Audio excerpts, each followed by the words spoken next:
டிசியில் இருக்க சூப்பர்மேன், அப்புறம் காட் ஆஃப்ல இருக்க கிரேட்டோஸ். இவங்க 2 பேருக்குள்ள ஃபைட் வந்தா யார் வின் பண்ணுவான்னு பார்த்தலாமா? ஃபர்ஸ்ட்டா சூப்பர்மேன் கிரிப்டோனியன்ங்கிற ஒரு கிரகத்துலேருந்து ஒரு ஏலியன் பூமிக்கு அங்கேருந்து அடிச்சு துரத்தி விட்டாங்க. அது அப்பாற்பட்ட விஷயம். அடுத்ததா இவரோட பவர்ஸ் என்னன்னு பார்த்தீங்கன்னா, இவர்கிட்ட ஹீட் விஷன் பவர் இருக்கு. இவர் கண்ணிலேருந்து லேசர் விடுவார். கிட்டத்தட்ட பயங்கரமான பவர்ஃபுல்லான ஒரு வெப்பன்னா அது அவர்கிட்ட இருக்கிறது. கண்ணிலேருந்து வர ஹீட் விஷன். அப்புறம் ஹீலிங் ஃபேக்டர் இருக்குது. தலைவனுக்கு வந்து காயம் ஏற்படாது. காயம் ஏற்பட்டுச்சுன்னா சீக்கிரமே ஹீல் ஆகிடும். அதுவும் சன் கிட்ட போகிறப்ப கிட்டத்தட்ட உங்களுக்கு ஆப்தாது காடு மாதிரியான ஒரு பீயிங்காக மாறுவார். இங்கே கிட்டத்தட்ட எப்படின்னா காமிக்லேருந்து அவர் வந்து ஒரு காட் மாரி மாறி கிட்டத்தட்ட அவர் வந்து ரியாலிட்டியே கொலாப்ஸ் பண்ணுற அளவுக்கு பவர்ஃபுல்லாக மாறி இருப்பாருங்க. அந்த அளவுக்கு ஒரு டேஞ்சரஸான ஆள் தான் நம்ம சூப்பர்மேன். என்ன அப்பப்போ சூப்பர் ஹீரோவாக இருப்பார். திடீர்னு அவங்க அம்மா இல்லை யாரையாவது லவர் போட்டு தள்ளிட்டாங்கன்னு வச்சுங்க, சூப்பர் வில்லனாக மாறுவார். அப்போ நம்ம பேட்மேன் வந்து சொல்லுவார். அது நம்மளுக்கு அப்பாற்பட்ட விஷயம். அடுத்ததா பார்த்தா அவர்கிட்ட வந்து சூப்பர் ஹியூமன் ஸ்ட்ரென்த் இருக்குது. அவர் ஸ்ட்ரென்த் எந்த அளவுக்கு இருக்குன்னு பார்த்தீங்கன்னா, நம்ம பூமியிலேயே அழகாக தூக்கி நிற வைக்கிற அளவுக்கு அவர்கிட்ட ஸ்ட்ரென்த் இருக்குது. பூமியை ஒரு கட்டத்தில் ஒரு காமிக்கில் பூமியை வந்து நம்ம ஒன்றரை ஒரு கயிறு இருக்கும்ல, அதை போட்டு பூமியை கட்டி இழுத்துட்டு போயிருப்பாரு. அதெல்லாம் நடந்திருக்கு. அந்த அளவுக்கு ஸ்ட்ரென்த் உள்ள ஒரு ஆள். அப்புறம் வந்து எக்ஸ்ரே விஷன் இருக்குது. தலைவன் கண்ணாலே பார்த்து உள்ளே இருக்கலாம் என்னென்னு கண்டுபிடிச்சிருவான். அதை பார்த்தாக்க ஸ்பீடு இந்த விஷயத்தை சொல்லி ஆகணுங்க. ஜஸ்ட் லீக் படத்தில் வந்து ஃப்ளாஷ் வந்து எந்த அளவுக்கு ஒரு ஸ்பீடான கேரக்டர்னு நம்ம எல்லாருக்குமே தெரிஞ்சிருக்கும். ஆனால் அந்த ஃப்ளாஷ் ஓடுறதையே கன்றாவியே அப்படி பார்த்துருப்பாரு. அது எல்லாருமே பார்த்துருப்போம் ஜஸ்ட் லீக் படத்தில். சூப்பர்மேனோட வீக்னஸ் என்னன்னு நம்ம எல்லாருக்குமே தெரிஞ்சிருக்கும். படத்தில் பார்த்தா நம்ம பேட்மேன் வந்து வண்டி போட வச்சிருப்பாருங்க படத்தில். அதுவும் க்ரீன் கிரிப்டோனைட் எடுத்து ஸ்மோக் பாம்லாம் ரெடி பண்ணி தலைவனை அடிக்கிறது, சூப்பர்மேன் அடிக்கிறதுனே எக்ஸசைஸ்லாம் எடுத்துகிட்டு நம்மளால பேட்மேன். அது எல்லாருமே பார்த்துருப்போம். சரி, அதுக்கு வேணாம். அடுத்ததான் மேஜிக். சூப்பர்மேனுக்கு வந்து ஒரு பெரிய வீக்னஸ் தான் ஒன்று கிரிப்டோனைட் க்ரீன் கலர். அது அவ்வளோவா கிடைக்காது, ரேரு. ஆனால் பேட்மேன்ட்ட எப்பவுமே ஸ்டோரேஜில் இருக்கும். அதை விட்டுருங்க. ஆனால் மேஜிக்கல் பவர் இருக்கிற யாராவது இப்போ டாக்டர் ஸ்ட்ரேஞ்சு, அப்புறம் வந்து இந்த டிசிலேயும் நிறைய பேர் இருக்காங்க இந்த மேஜிக்கல் பவர்லாம் இருக்கவங்க. அவங்கெல்லாம் வந்தால் கிட்டத்தட்ட சூப்பர்மேனை வந்து சோழியை முடிச்சிடும். ஏன்னா மேஜிக்கல் பவர் வந்து ரொம்ப ரொம்ப பயங்கரமான வீக்னஸ் வந்து நம்ம சூப்பர்மேனுக்கு இருக்குது இந்த அளவுக்கு. அப்புறம் வந்து இன்னொரு பெரிய வீக்னஸ்னால் நம்ம சூப்பர்மேனோட அப்பா அம்மா வளர்த்தவங்க, அப்புறம் அவரோட ஒரு முட்டாள் காதலி அப்படின்னு சொல்ல முடியாது, அந்த ரிப்போர்ட்டர் காதலி. இவங்களை யாராவது டிச்சு பண்ணிட்டோன்னு வச்சுக்கோங்க, அந்த ஆள் ஈவிலாக மாறி பூமியவே பஞ்சாக பிரிக்கிடுவான். அப்புறம் நம்ம பேட்மேன் தான் வரணும்.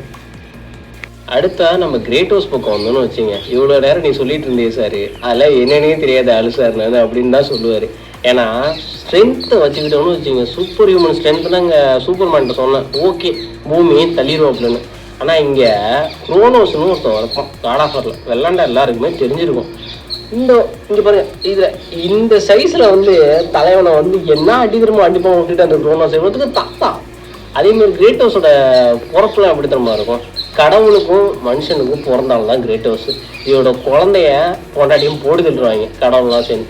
கடுப்பாகி போய் கிரேக் மெத்தாலஜியில் நார்மல் கடவுள்களை பொழுதுபோக்கு கொள்றாள் இந்த பையன். கிட்டத்தட்ட கடவுளையும் பொழுதுபோக்கு கொள்றாள். அந்த பக்கமாவது சூப்பர்மேன் வந்து சூரியனுக்கும் பூமிக்கும் நடுவில் தவம் இருந்தாதான் கடவுளாக ஆக முடியும். ஆனால் இங்கே இவன் பொழுதுபோக்குக்கே கடவுளை போய் போட்டு தள்ளுறாளுங்க. கிட்டத்தட்ட எந்த அளவுக்கு இருக்காம பாருங்க தலையா. அப்போ வந்து ஸ்பீடெல்லாம் நீ எதிர்பார்க்குற அளவுக்குலாம் கணிக்கவே முடியாது. ஸ்பீடெல்லாம் என்ன அடிதான் அந்த கேம்லேயே என்ன அடிக்கிற மாட்டிப்பா. ஸ்பீடான ஆள்லாம் இப்படி பிடிச்சி இப்படி நசுக்கி தக்காளியை பிடிச்சி ஜூஸ் போடுற மாதிரி போடுறாளுங்க அந்த ஆள். கிரேட்டோஸோட வெப்பன்ஸ்லாம் என்னென்ன இருக்குது தெரியுமா? இந்த லிவேதன் ஆக்சன் ஒன்று இருக்குது, அந்த கோடாலி.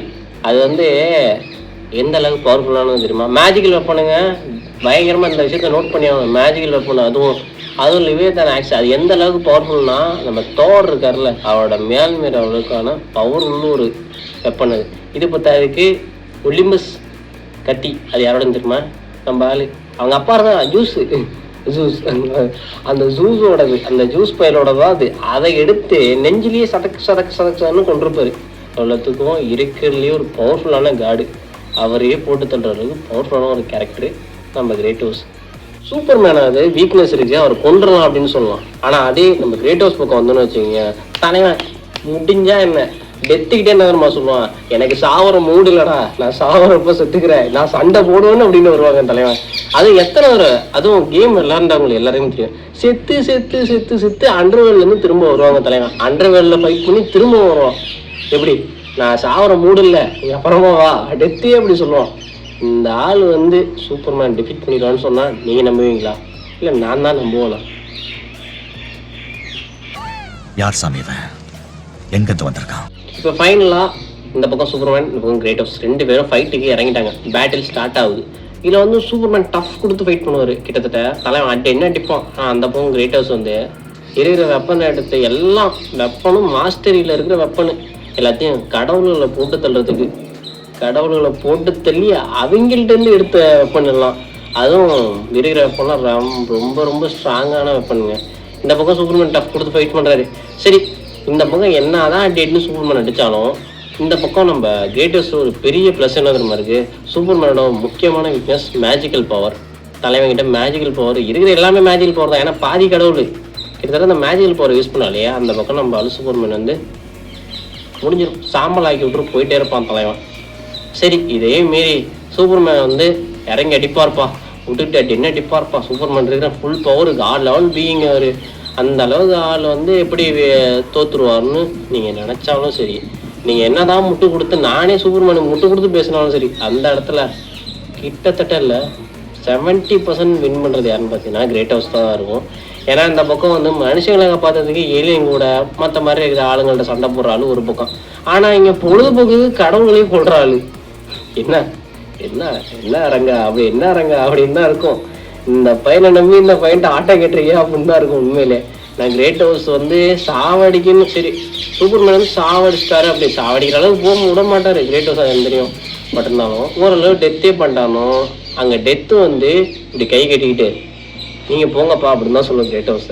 ஏன்னா வந்து டெத்துக்கிட்டே சண்டை போட்டு வந்து தலைவன் திரும்பவும் வேண்டியப்பா சூப்பர்மேனை. கடைசியாக அதில் வின் பண்ணுறது சூப்பர்மேன் ஃபேன்ஸ் ஒத்துக்கணும்னாலும் சரி, இதில் வின் பண்ணுறது யாருன்னு பார்த்தீங்கன்னா